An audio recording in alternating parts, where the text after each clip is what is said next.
नमस्कार दोस्तों, अनुभव की सीढ़ी के सभी दर्शकों व श्रोताओं को मेरा नमस्कार।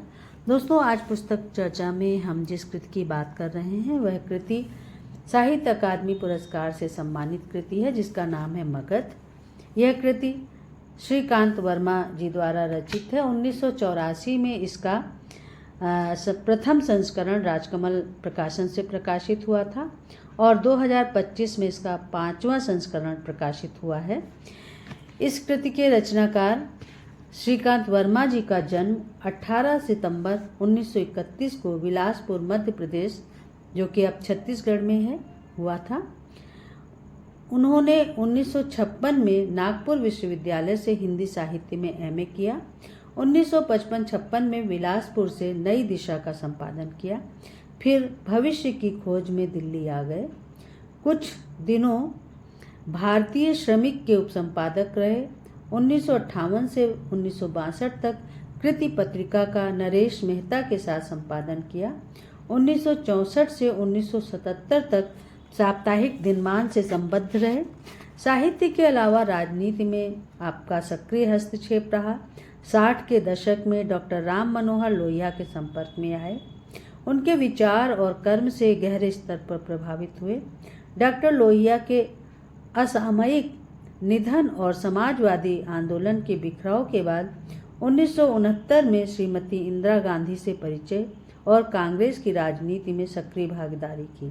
1976 में मध्य प्रदेश से राज्यसभा के सदस्य बने।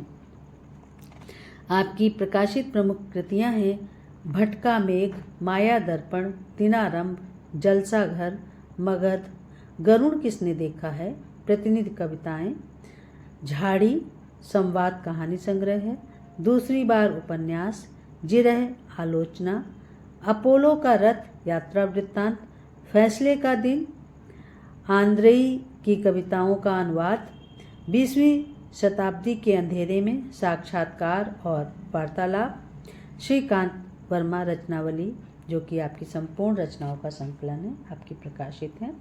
आपके साहित्यिक अवदान के लिए आपको तुलसी सम्मान, मध्य प्रदेश शासन का प्रथम शिखर सम्मान, Kumar Asan, United Nations Indian Council of Youth award, Nand Dulare Vajpayee पुरस्कार, इंदिरा प्रियदर्शनी सम्मान और साहित्य अकादमी पुरस्कार आदि से सम्मानित किया गया है।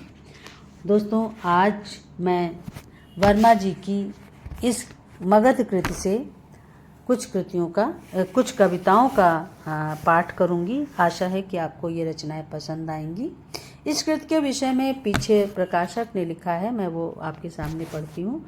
वो लिखते हैं कि मगध में संग्रहित कविताएं इतिहास नहीं है, इतिहास का सम्मोहन है, माया लोक है, जिनमें नगर एवं गणराज मगध, अवंती, कोसल, काशी, श्रावस्ती, चंपा, मिथिला, कौशाम्बी धूल में आकार लेते। पहली कविता, जिसका शीर्षक है मगध के लोग। मगध में लोग मृतकों की हड्डियां चुन रहे हैं। कौन सी अशोक की है और चंद्रगुप्त की? नहीं नहीं, ये बिंबिसार की नहीं हो सकती, अजात शत्रु की हैं, कहते हैं मगध के लोग और आंसू बहाते हैं। स्वाभाविक है, जिसने किसी को जीवित देखा हो वही उसे मृत देखता है, जिसने जीवित नहीं देखा मृत क्या देखेगा। कल की बात है, मगधवासियों ने अशोक को देखा था। कलिंग को जाते, कलिंग से आते, चंद्रगुप्त को तक्षशिला की ओर घोड़ा दौड़ाते, आंसू बहाते बिंबिसार को, अजात शत्रु को भुजा थपथपाते। मगध के लोगों ने देखा था और वे भूल नहीं पाए हैं कि उन्होंने उन्हें देखा था, जो अब ढूंढने पर भी दिखाई नहीं पड़ते, दिखाई नहीं पड़ते, दिखाई नहीं पड़ते। एक और शीर्षक कविता मैं आपको सुनाती हूँ, जिसका शीर्षक है काशी का न्याय। कविता देखें कि सभा बर्खास्त हो चुकी, सभासद चले, जो होना था सो हुआ। अब हम मुंह क्यों लटकाए हुए हैं? क्या कसम कश है? किससे डर रहे हो? फैसला हमने नहीं किया। सिर हिलाने का मतलब फैसला लेना नहीं होता। हमने तो सोच विचार तक नहीं किया। बहसियों ने बहस की, हमने क्या किया? हमारा क्या दोष? न हम सभा बुलाते हैं न फैसला सुनाते हैं। वर्ष में एक बार काशी आते हैं, सिर्फ यह कहने के लिए कि सभा बुलाने की भी आवश्यकता नहीं। हर व्यक्ति का फैसला जन्म के पहले हो चुका है। हर व्यक्ति का फैसला जन्म के पहले हो चुका है। एक और शीर्षक कविता जो मैं अवश्य आपको सुनाना चाहती हूँ, जिसका शीर्षक है कौशल में विचारों की कमी है। कविता देखें कि महाराज बधाई हो, महाराज की जय हो, युद्ध नहीं हुआ, लौट गए शत्रु।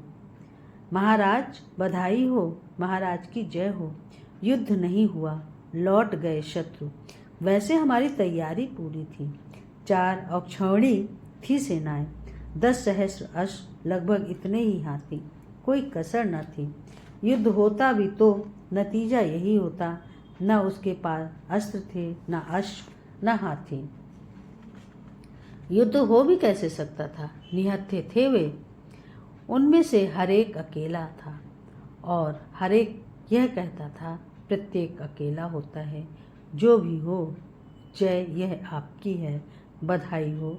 राजसूय पूरा हुआ, आप चक्रवर्ती हुए। वे सिर्फ कुछ प्रश्न छोड़ गए हैं। वे सिर्फ कुछ प्रश्न छोड़ गए हैं, जैसे कि यह कौशल अधिक दिन नहीं टिक सकता।